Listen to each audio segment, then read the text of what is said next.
Afternoon, everyone. Steve Burnett here from Cut That Cable Bill. Once again, cutthatcablebill.com, and I'm sure you're pretty shocked, just like I am, when you woke up the other day and turned on your Gears TV and got that.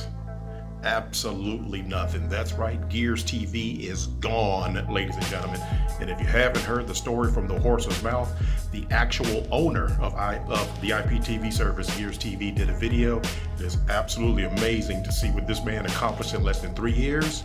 But if you don't pay your taxes, folks, you get to see what happens in real life, and I'll have that video from him in the description below. But what we want to do for you right now is we want to make sure that we find you the best service out there to replace Gears IPTV services. So what we want to do is make sure we give you the same HBO, the same Cinemax, the same Showtime, the same Stars, the same pay-per-view, all of your local channels, movies on demand. And we're going to do it for less than the price that Gears TV was offered to you for the past 3 years. In fact, if you text this number that you see right here, 90210, the code 90210, to the number that you see below, you're going to actually get to talk to a live person.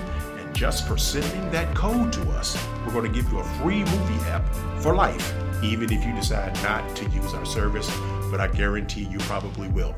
In fact, the service is actually better than Gears TV and cheaper, and we want you to see exactly what the service looks like right now. So here's a quick video so you see what the service looks like, so you don't have to deal with this anymore. Once again, Steve Burnett, I want to thank you for a few seconds of your time and your trust, and I'll be talking to you soon.